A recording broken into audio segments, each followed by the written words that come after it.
Hello, this is the CBI Community Network Weekend Update. Around the world, the beginning of a new year symbolizes a fresh start and a sense of hope, encouraging people to set goals and seize opportunities. Nigeria as a country is not an exception. The new year for Nigerians started at about 12 a.m. Monday, 1st January 2024, with lots of prayers, New Year resolutions, and best wishes from families and friends all over the world. Let me formally wish us a prosperous New Year. I am Juliet Onwumere, and still with me is Gideon Abado, a legal practitioner.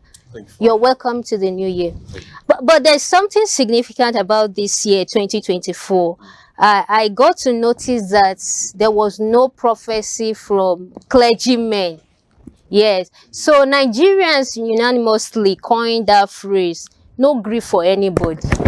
So I don't know who gave them that initiative that made them to coin the phrase, which is all over the internet and social media handles. The first thing about that phrase is that the police came out to say that, please, this is not the phrase for us. Don't use that phrase. And then the soldiers snapped it, that's the military now, that came out and say that, no grief for anybody, no grief for anybody this year. So I don't know which one you're following, whether you no grief for anybody or you should calm down. So I'm following the police order or you're following the military. Oh, okay. Which one are you following, sir? I stand by no grief. So it's really a funny one though.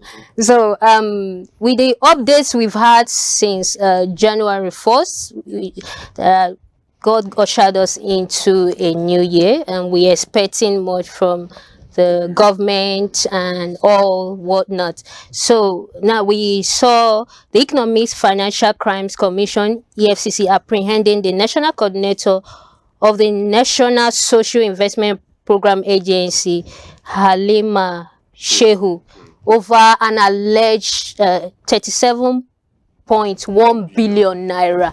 In fact, that money sounds like a bomb to my ear.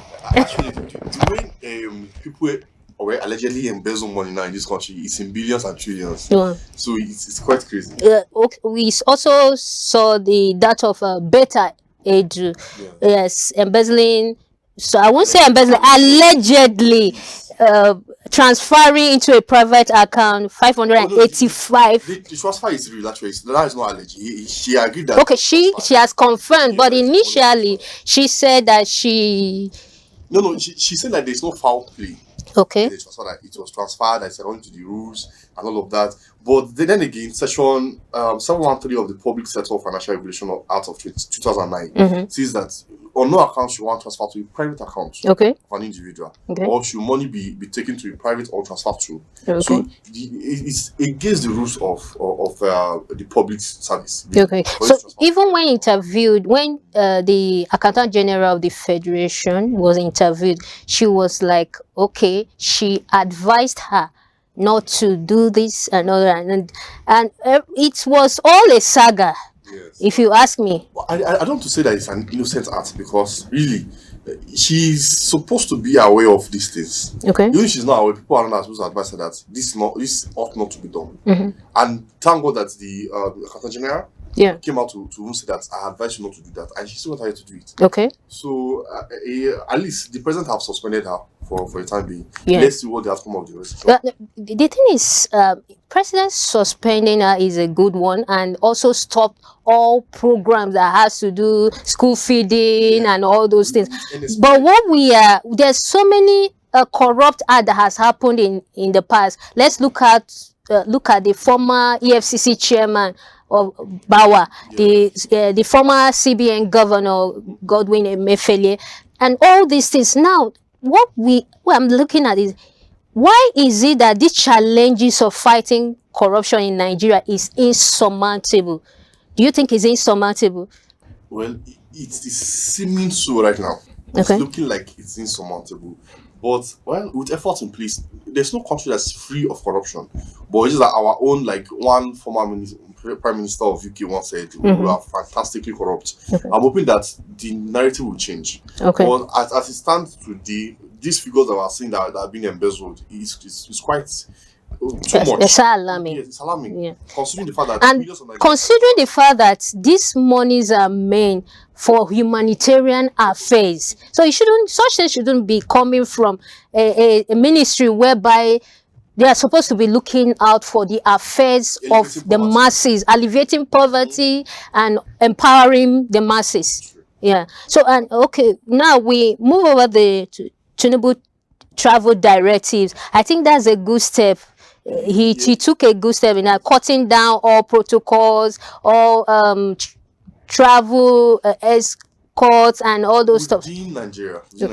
One of the things that one civil rights activist was saying recently, in fact, you won't see the wife of the president's office, and there's something like wife of the president's office. Okay. That's the first lady's office. Yeah. Because about a couple of billion was attributed to our office. I'm not sure about the figure, but it's into billions Okay. to our office. And he was saying that there's no justification under Nigerian law for the office of The first lady. It's not in Nigerian constitution, it's not in any law. You sure? So it's not justifiable for you to now appropriate certain amount of money to that office. When it's not recognized by Of law. course, there are a lot of things to be done with money in this It's really nation. running into billions. Of course. Once you money into billions, it means that it's quite a lot of money. Yeah, and this will actually cut the cost of governance, and then that money will be channeled into more productive things. Because I don't see the governor now or the president will be going for a visit or any with entourage everywhere. It's really so alarming. It's not called for. Furthermore, aside from the executive arm of government, I think that the same thing should be applied to the legislative arm of the body. And of course, people and also to their foreign travels, not just travels within the country. Because from what I read, is for travels within Nigeria. Okay. No, it does not apply to travels outside the country. We see the president going for one event recently, and then was going with 100 something people. That's the president himself. And the question the people are asking: will the state government align to these very directives? Okay, move on to the BBC released documentary saga on the late Prophet Cbi Joshua of Synagogue Church of All Nations. This has made a multi-choice to remove Emmanuel TV from their platform. So I don't know why they won't let the dead breathe. That's really. It's quite a shame. Have you ever watched the documentary, by the way? Yeah, I read a little bit of it. Yeah. I watched the part 1. I was watching the part 2 earlier, and it's quite alarming what the video is showing.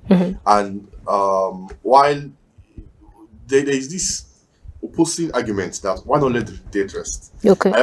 Somebody asked that why is this coming out now? Why is it after he said that this video is coming out? And then another person said that they actually began the investigation prior before he died, and then the video was almost they were going to release it before he died, before of course the incidents of his death now occurred. So the whole issue is quite controversial, and he has not a lot of good, to be honest, because he was very philanthropic. What do they intend to achieve from this? From this, well, that's what I would do. That's it. Because economically, is there a way it will balance the economy, or has he embezzled any money? On the contrary, they agree that he was very philanthropic, gave money to the poor and all of that. But the allegation inside that video is that there was some rape allegation and also violation of individual rights. All right. We'll come back to that after the break. All right, viewers, we'll be going on a short break. Stay connected. We'll be right back.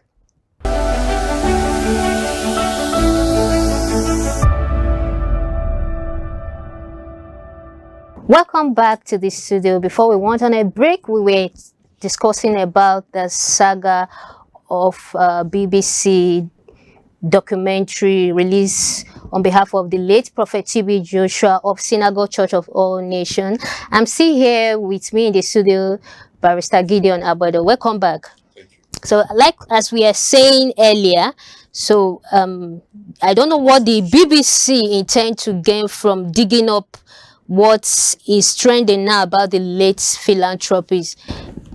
Well, I like the fact that you won't add philanthropist before adding the prophet part. So the whole issue about Prophet Cbi Joshua is that at least from what the video is showing, is that it was only a scam.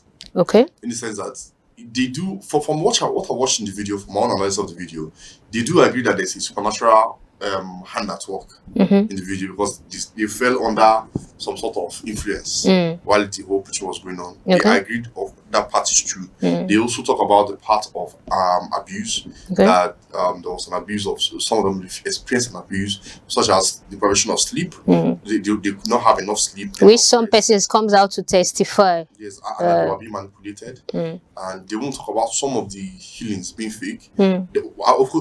There's also a lot of people coming out to testify that, hey, I've been healed by TB Joshua. I don't believe that he's fake. Okay. I believe that he's sent by God. Mm-hmm. So there's these two opposite ends fighting against each other on whether TB Joshua is actually a prophet from God, Mm-hmm. or he was fake, or probably he was involved in other things. Yeah. Yeah. I think let's That's move away from a that. slide Yes, of. the Central Bank of Nigeria recently sacked some of the board of directors. In fact, all of the board of directors of Polaris Bank, Titan, Yeah. Union, and Keystone Bank. Oh, sure. So, Um, according to them, it's that the reason is that the action became necessary due to the non-compliance of these banks and their respective boards with the provisions of Section 12, sub C, F, G, H of Bofia Act, that's Banks and Other Financial Institutions Act 2020. yeah. So it's quite unfortunate that Very, very. this has It's happened. very, very unfortunate, but according to them, they have the reason for doing that, and that is why they instituted new CEOs to manage the hem of affairs, like that of the Keystone Bank, Hassan Imam, and Polaris, that is Akintola, and Oya Oni. So we hope that they manage the affairs of the bank well, and that is it. You know, I think it's very important for people that have been entrusted with keeping our funds, Yeah. our money, to be held accountable for their actions or inactions, Yeah. or why they are governing this thing. okay. So we also have it's a good news. This one is a good news. Yeah. The Okay. Nigerian Television Authority (NTA) has obtained the right to broadcast the African Cup of Nations (AFCON) that just commenced on Saturday. Well, that's a bravo. Yeah, actually. That's a good one. We saw the opening game. Cote d'Ivoire beating is it Guinea-Bissau? Because yes, Guinea-Bissau Guinea-Bissau. 2-0. Actually, was the opening ceremony. We had Nigerian artist Yelimi Alade. Okay. Yeah, she performed that. At the beginning of the whole show, I said, why is it that Nigerian artists are not there? So we saw her. So slightly into the match, when the match started, so at about 11 minutes or so, Cote d'Ivoire scored their first goal. So that's a good one. Okay, right. Before we end this program today, we have the updates that Nigeria plans to spend 450 billion naira on electricity interventions and subsidies in 2024.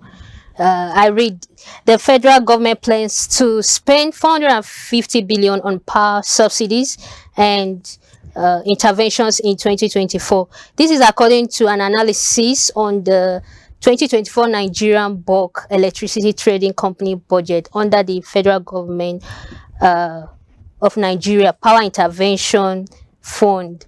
But the money sounds so huge to me. But there's something I want to point out here. When they read out how the money will be spent, and they said 210.75 million naira on general maintenance, 34 million on other services, 60 million on fuel and lubricants, 40 million on financial charges, 576 million on miscellaneous. Now, when you say other charges and then you mention miscellaneous, that's really another thing that has to be clarified. Now, I don't say what I'm about to say now is the case of it applies to this particular case. Yeah. But what I've seen with most Nigerian government agencies is that there's a lot of budget padding going on Okay. at the National Assembly, at various aspects of Nigerian government. A lot of budget padding. Where, just like you said, you have money set out for other charges, other expenses. You have money set for miscellaneous. Then what's up between miscellaneous and other expenses? Okay. So it kind of asks more questions than answers. Yeah. And the power sector has been let me say, an elite sector of Nigerian economy. And the power sector is one of the most very important area in any economy. Of course. And currently, it's not doing well. It's not doing well. So I'm hoping that this, instead of this intervention that we're doing, why not create a way that will generate more electricity, create more distribution centers across the country. Because we now have the solar, we have so many ways we can generate electricity. We have alternative ways in order to generate. Yes. And keep on spending money on subsidy. Talking about the power supply, during this holiday, during the Christmas holiday, we actually enjoyed good power supply, steady power supply. And someone was asking, was having a discussion. He said, how I wish the power supply will be this steady. Sure. Now they have come back to their normal way of giving us power. So I don't know how the power supply is at your end, but it's no longer what it is. Holiday, let me just like say it was steady, but currently it's not steady. We're having issue. They bring it for a couple of hours, sometimes they bring it 12 hours, 8 hours. That's places that have good light power supply. Yeah. Actually. Then it's quite unfortunate that it's happening like this in the country. Yeah, and now that is where that statement has to come in. No grief for anybody. I don't think we'll have to agree to what the power sector is doing, because it's bringing down the business. What do you do? What do you do in this situation? So on other news, before we conclude, there's this one is on a good news actually. Okay. Funke Akindele's movie A Tribe Called Judah broke the box office, ranking over £1 billion. Yeah. Over £1 billion. This is not a government institution. It's a private. In fact, this is an individual with a group of other people, of course, and sponsors coming out with a venture that bringing over £1 billion. Not just from Nigeria, from across Africa and the entire world. And now that's where the questions comes in. How much did the government allocate to this industry? The entertainment industry. In all this budget, how much is being allocated to them? But because if an individual can spearheadedly handle this, and everybody all over the world, they are applauding her, celebrating her. And here we have ministries and agencies bringing up budgets of billions and trillions. So that means there is call for questioning, there is call for investigation. Yes, but most of the times we put money into these agencies and organizations without anything returning back. The only institution that usually have a return back to the country is FIRS. Yeah. Of course, they are tax generating institution. They will have a jump. Yeah. They making billions a couple of years ago. I don't know whether they are still keeping down. Okay. So we need to have more agencies that are generating money instead of just dropping money every year and not seeing anything in return. So all we can say is congratulations to our dear Funke Akindele. She has been doing it and she has done it, and this time is a wow. Thank you for staying with us on this show, and we hope to do this again. All right, this is where we draw the curtain on today's updates. Stay connected and do well to visit our social media handles showing on your screen. Like, share, and hit the subscription button. I remain Juliet Omere. Thank you, Mr. Gideon, for being on the show. Thank you for having me. We hope to do this next time. All right, this is it. Bye for now.